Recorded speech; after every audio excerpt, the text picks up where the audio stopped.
Sir Richard, Oh. please join us here on stage. It's time. Sino Ayos, po ang napusuan ninyo? Okay. Alam mo, ang hirap ng pinagagawa niyo sa akin. Ah, yung isa, nung marinig kong kumanta, nakita ko yung power dun sa kanta ko. No? Sa kanta na kinanta ko. Yung isa naman, nakita ko yung puso. Tapos yung isa naman, nakita ko yung creativity. Pwede ba lahat na lang sila? O talagang... I think ako na lang yung winner, no? O sige, pipili tayo. Mahirap eh. Nakita Mahirap. ko kanina para mga isang oras kayo nag-iisip kung sino yung... Mahirap talaga eh. Mahirap. Nanginginig nga yung daliri ko kanina kung sino pipiliin ko. Okay. Yung dalawa doon are really big hits.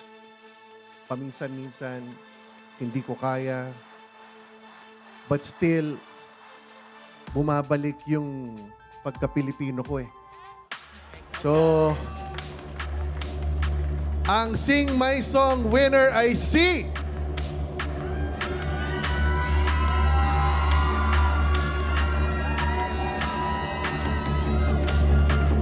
Gareth! Ay, ikaw.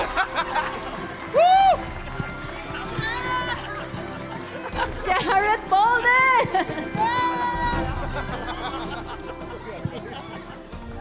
Nagulat siya para hindi niya alam na siya eh.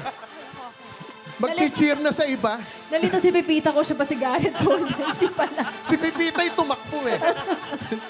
But Garrett, congratulations sa'yo. Maraming salamat, Sir Richard. Ako, Garrett, pasok ka na sa next round ng Sing My Song. May gusto ka bang sabihin sa ating icon? Sir, thank you for such wonderful songs. Sobrang salamat po. And it's an honor to sing one of your songs. Salamat po. At syempre, hindi natin pwede palampasin ang pagkakataon, kaya sabay-sabay natin kakantahin ang isang dugo, isang lahi kasama ang ating icon, Richard Reynoso. And this week's Sing My Song winner, Garrett!